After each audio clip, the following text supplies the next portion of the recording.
नमस्कार, पेप्टेक टाइम मध्य प्रदेश समाचार में आपका स्वागत है। मैं हूं शिवेंद्र शुक्ला। मध्य प्रदेश की धार्मिक नगरी उज्जैन अब एक और बड़ी पहचान की ओर बढ़ रही है। शहर का करीब 138 साल पुराना ऐतिहासिक कोठी पैलेस जल्द ही वीर भारत संग्रहालय के रूप में आकार लेने जा रहा है। मध्य प्रदेश सरकार करीब 20 करोड़ रुपए खर्च कर इस हेरिटेज इमारत का कायाकल्प कर रही है, जिसमें प्राचीन गौरव को सहेजते हुए आधुनिक संग्रहालय तैयार किया जाएगा।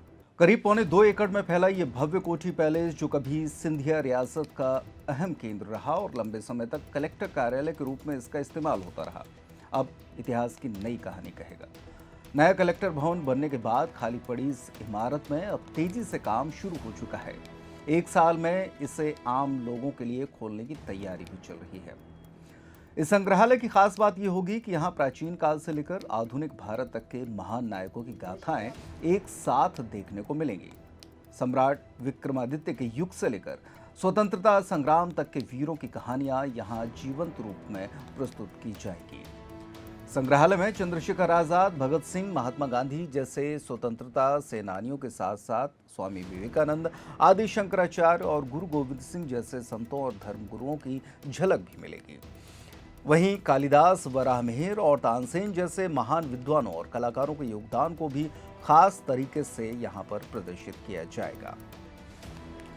वीर भारत न्यास के तहत बन रहा ये संग्रहालय देश का शायद पहला ऐसा स्थान होगा जहां वैदिक काल, रामायण महाभारत युग, विक्रमादित्य काल और स्वतंत्रता संग्राम सभी को एक साथ समझने का मौका मिलेगा। धार्मिक पर्यटन के लिए प्रसिद्ध उज्जैन में यह नया आकर्षण देश विदेश से आने वाले पर्यटकों के लिए इतिहास को करीब से जानने का शानदार अवसर देगा।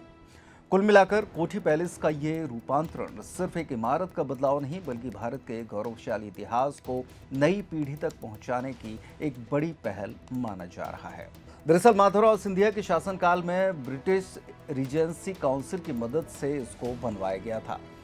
निर्माण में 8 लाख रुपए का योगदान दिया गया था। ये उस दौर की बात है और कोठी पैलेस का काम 1887 में शुरू हुआ था और 1888 में खत्म हुआ, यानी कि इसको बनने में पूरा 1 साल लगा।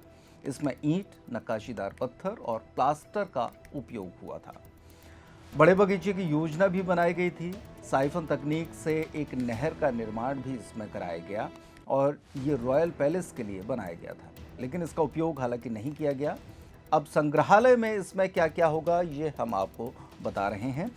संग्रहालय में आपको देखने को मिलेगा भारत परिचय गैलरी, जिसमें 5 डिजिटल गैलरी होंगी, डिजिटल लाइब्रेरी भी होगी, इमर्सिव एक्सपीरियंस गैलरी भी होगी, साथ ही साथ इंटरैक्टिव लर्निंग जोन भी इसमें बनाया जाएगा। इसके अलावा फोटो गैलरी और ओपन थिएटर भी होगा।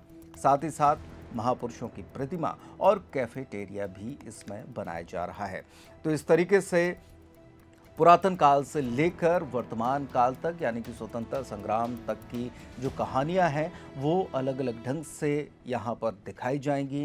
लोगों के लिए कैफेटेरिया भी है। इसके अलावा तमाम ऐसी चीज़ें हैं जो एक बहुत बड़ा आकर्षण का केंद्र सैलानियों के लिए रहेंगी और वे पूरा दिन यहाँ पर बड़ी ही आसानी से बिता सकते हैं। बताया जा रहा है कि 1 साल का लगभग समय इसमें लगेगा और 1 वर्ष के बाद ये पर्यटकों के लिए खोल दिया जाएगा।